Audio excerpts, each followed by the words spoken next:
E uma das fases que é bem discutido, e às vezes cai naquilo que você falou de interferir ali na motivação, é justamente aquela fase que a gente chama de fase do platô, né? Então, Sim. essa fase do platô é uma fase, digamos que muitos profissionais, né, acabam esbarrando ali e acabam ficando desarmados sem saber muito como levar aí essa fase de platô. Né? Até que ponto a gente considera, entre aspas, né, o platô um resultado bom, um platô um resultado ruim, ou até que ponto a gente deve estender ou não essa fase de platô? Qual é a sua opinião em relação aí a essa desmistificar essa fase do platô como uma fase ruim do processo? Não, então, eu não vejo como fase ruim, não vou rotular, né, se é fase ruim, se é fase boa, depende de quem a gente está falando, né, de quem a gente está abordando. Mas uma dúvida que, assim, eu tenho, que os alunos, os pacientes têm bastante em relação ao platô, o que determina o platô, o que é o platô? Gente, platô, de maneira bem simples, que é a estabilização do peso corporal, nada mais é do que um balanço energético neutro. Você chegou no balanço energético neutro, né? De novo, você quantificando com precisão ou não, porque suas ferramentas são falhas, você não, novamente, é bom frisar, né? Sim. Esse público aqui tem profissional, tem o leigo, tem a dona de casa, tem todo mundo. Então, o que acontece? Né? No platô, o balanço energético está neutro. Você quantificando ou não com precisão, porque a gente não tem a ferramenta mais adequada para quantificar com precisão tudo que eu consumo, Todos os dias. todos os dias, e tudo que eu estou gastando. Mas o platô chegou? Chegou. Não ganho nem perco peso durante algum tempo? Ok, o balanço energético está neutro. E aí, a dúvida que normalmente aparece é, mas por que eu cheguei no platô se eu ainda desejo emagrecer? Eu não cheguei no platô porque eu queria chegar no platô. Eu tinha 100 quilos, fui para 80 e quero ficar no 80 e agora estou no 80, estou feliz e tal. Não, eu queria ir para 70. Mas cheguei no 80 e não passo de lá e continuo fazendo a dieta, tá tudo certo, não estou entendendo. Então acho bom a gente começar a abrir um pouquinho essas caixinhas que tem. Então, tem que falar um pouquinho de novo do balanço energético, porque é o seguinte, o balanço energético, de novo, é tudo que você come. Tudo que você come, é o energy in. O que você come, o energy in. E aí você tem o outro lado da balança, é tudo que você gasta, é o energy Out. out. O que o pessoal normalmente acredita, Raquel, quando você chega no platô? Tem muito mais a ver com o energy out. É o que você gasta. Olha, eu cheguei no platô porque eu estou gastando menos. Então, abre essa caixinha agora do estou gastando menos, do Energy Out. Tem dois grandes fatores aí, são três, mas os dois principais. Energy Out, ou seja, o gasto calórico ao longo das 24 horas do dia, de qualquer pessoa. Taxa metabólica basal, a famosa TMB. Taxa metabólica basal, a energia necessária, mínima para te manter vivo.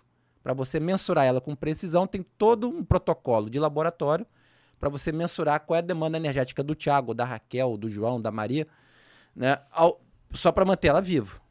Taxa metabólica, ó, basal, é o mínimo. E tem outro fator que é o exercício físico. Esse pode variar muito entre as pessoas. Né? Então a gente tem que conversar, na verdade, um pouquinho sobre esses dois. Porque a taxa metabólica basal, né, na verdade, tem algumas variáveis que impactam muito nela.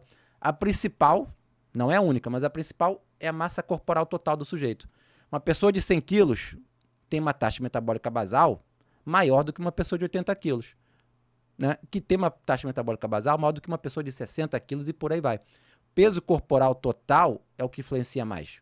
Idade influencia? Influencia. Pouco, quase nada. Né? O gênero, homem ou mulher, influencia? Influencia.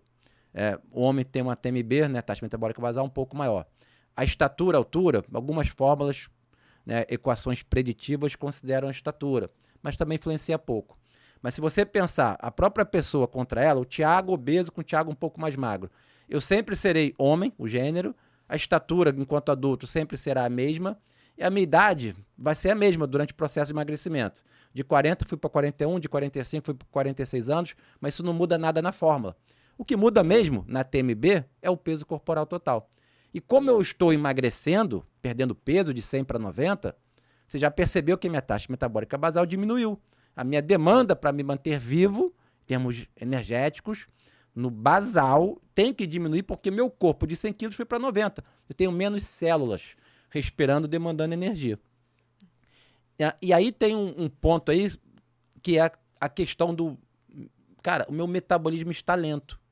Né? Não sei se gostaria até de falar disso também, da termogênese adaptativa. Muitos acreditam que você chega no platô, na estabilização do peso corporal, muito em função de um gasto calórico menor diário, muito em função da queda na TMB. Queda na TMB existe, como eu acabei de falar. O peso corporal total caiu, vai cair.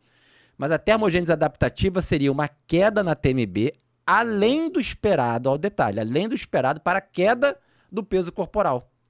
Tiago, não entendi nada. Resume. Bom, eu tenho 100 quilos. Minha taxa metabólica basal, por exemplo, é X. Fui para 90 quilos. A minha taxa metabólica basal é abaixo de X. Isso quantificado, mensurado com a técnica padrão ouro. Uma calorimetria direta, por exemplo. A termogênese adaptativa, esse conceito que veio da década de 50, do século passado, seria o seguinte, olha, a taxa metabólica basal real do Tiago, real, mensurada, ficou abaixo do previsto pela fórmula. Porque a fórmula só conseguiu captar pela queda do quê? Do peso corporal total. Então tem algo ali, além da fórmula, que a fórmula não conseguiu pegar. Se você perder muito peso, a gente pode cunhar esse termo, seria uma termogênese adaptativa. O foguinho, ou seja, o metabolismo desacelerando mais do que o previsto pela fórmula, mais do que o peso corporal total pudesse estimar. O ponto central é que essa termogênese adaptativa, na realidade, talvez ela nem exista, possa ser um artefato das fórmulas, né? Na verdade, a termogênese adaptativa pode ser pequena e não ser tão significativa assim quanto a maioria das pessoas entendem que seja muito significativo.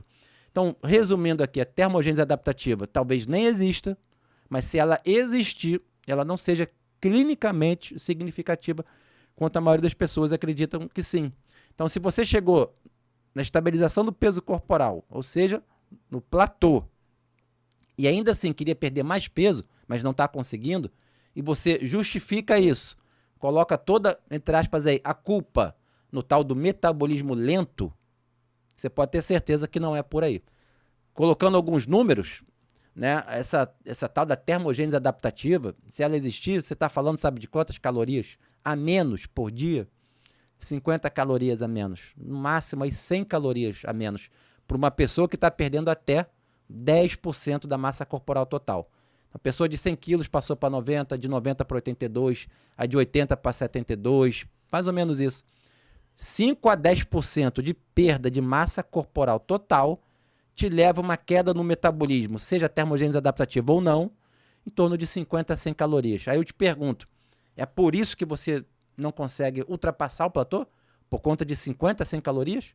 Tem mais coisa aí que a gente pode desvendar as caixinhas.